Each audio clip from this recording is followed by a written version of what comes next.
আর নেন ভাই নেন, আর নেন না, নেন না। ঠিক আছে, এত করে বলছেন, আচ্ছা ঠিক আছে। ভালো বিস্কুট ভালো।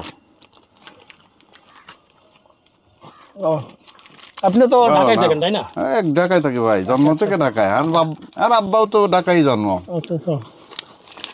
ঢাকা তো খারাপ না, তো যাম তারপরে খারাপ না। তো মাথা ঘুরতেছে মনে হচ্ছে যেন। ভাই ভাই পানি খান, মাথা ঘুরে মাথা ঘুরে মাথা ঘুরে, পানি খান পানি খান পানি খান পানি খান পানি খান। ধন্যবাদ ভাই। একদম খেলা এখন হবে, বিস্কিট খাও, ঠিক আছে।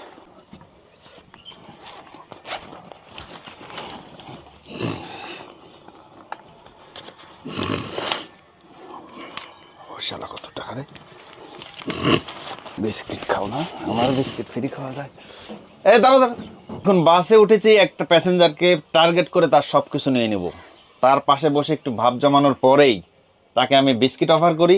এক পাশ থেকে বিস্কিট আমি খাচ্ছিলাম, প্যাকেটের আরেক পাশের বিস্কিট আমি তাকে দেই। ওই বিস্কিটে চেতনানাশক মেশানো ছিল। তার খারাপ লাগে তখন পানি অফার করি, পানি খায়, পানিতেও মেশানো ছিল। বেশ কাজ সহজ, সব কিছু আমি নিয়ে নিয়েছি, তার কিচ্ছু থাকবে না। 3 দিন পরে হাসপাতালে ঘুম ভাঙবে তার।